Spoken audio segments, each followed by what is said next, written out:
Welcome back to my channel, folks. And if you happen to catch my last video, we chatted a little bit about procrastination and how the shelf sitting here behind me actually took me about 4 or 5 years to build due to procrastination.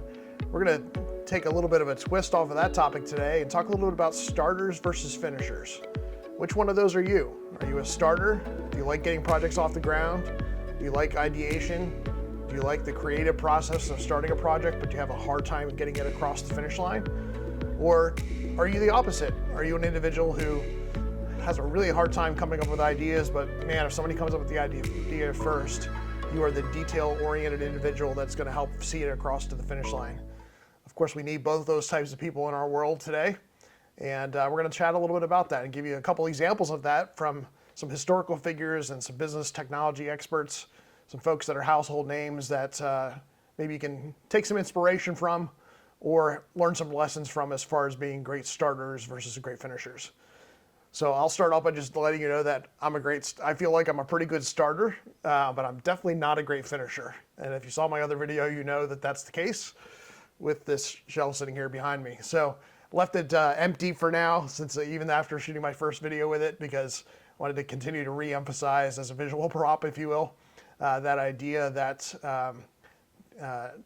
seeing it through to fruition, but also just getting started is the starting point, of course, of all projects. So with that, full transparency, I leveraged ChatGPT a little bit on this to help me a little bit in thinking about some folks that are household names, historical figures, business tycoons that have traits of being a starter, and wanted to share some of those examples with you today in this video. So let's dive right into it. The first example is Leonardo da Vinci. He was a genius and a prolific inventor, as many of you know. He was a painter and a scientist, but he had trouble finishing many of his projects. You can see probably around the globe many of his unfinished projects, including things like paintings like the Adoration of the Magi, whatever, and St. Jerome in the Wilderness are two examples of projects he started but never finished. Nikola Tesla, a visionary inventor who conceptualized revolutionary ideas like wireless energy and robotics, but often moved on to new projects before fully developing or commercializing those.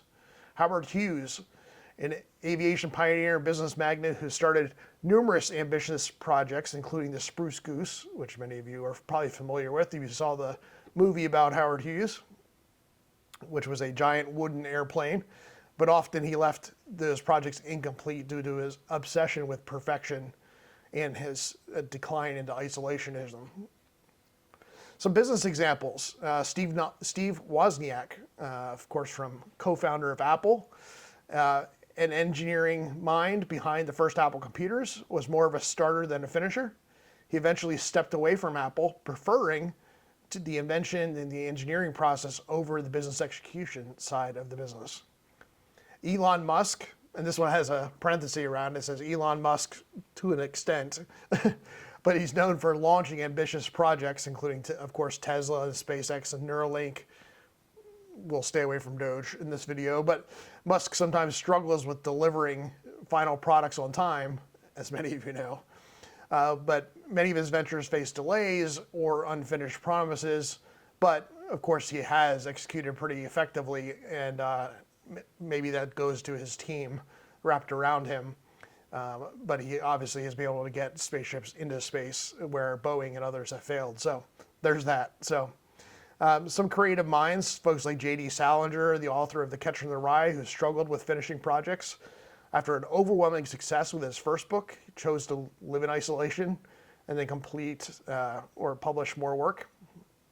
Orson Welles, the filmmaker behind Citizen Kane, which if you haven't seen that, it's a great movie, by the way. You should definitely go see it. One of the top 100 of all time. Started numerous projects that he left unfinished due to budget constraints, creative conflicts, or shifting interests. The shifting interest one is obviously the part of that that's in his control, but budget constraints, creative conflicts, maybe those weren't as much in his control, or would those just be excuses as to why to be a starter and not a finisher? So just a couple of examples, again, as I looked through ChatGPT, and it got me thinking too. I wondered about Steve Jobs himself, the man, the myth, the legend, Was Steve Jobs a great starter or was he a finisher? And according to ChatGPT's analysis, they said he was both a starter and a finisher. Obviously came up with some great innovative ideas around the iPod and the iPhone and the iPad, personal computing and music and mobile phones, digital innovation with his work with Pixar. Those are some of the starter traits that could be demonstrated or pointed to.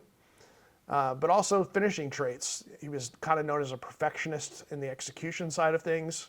His demand for completion, although, again, you could argue that while he might demand completion, it was actually other people maybe that were actually getting the completion done in that process.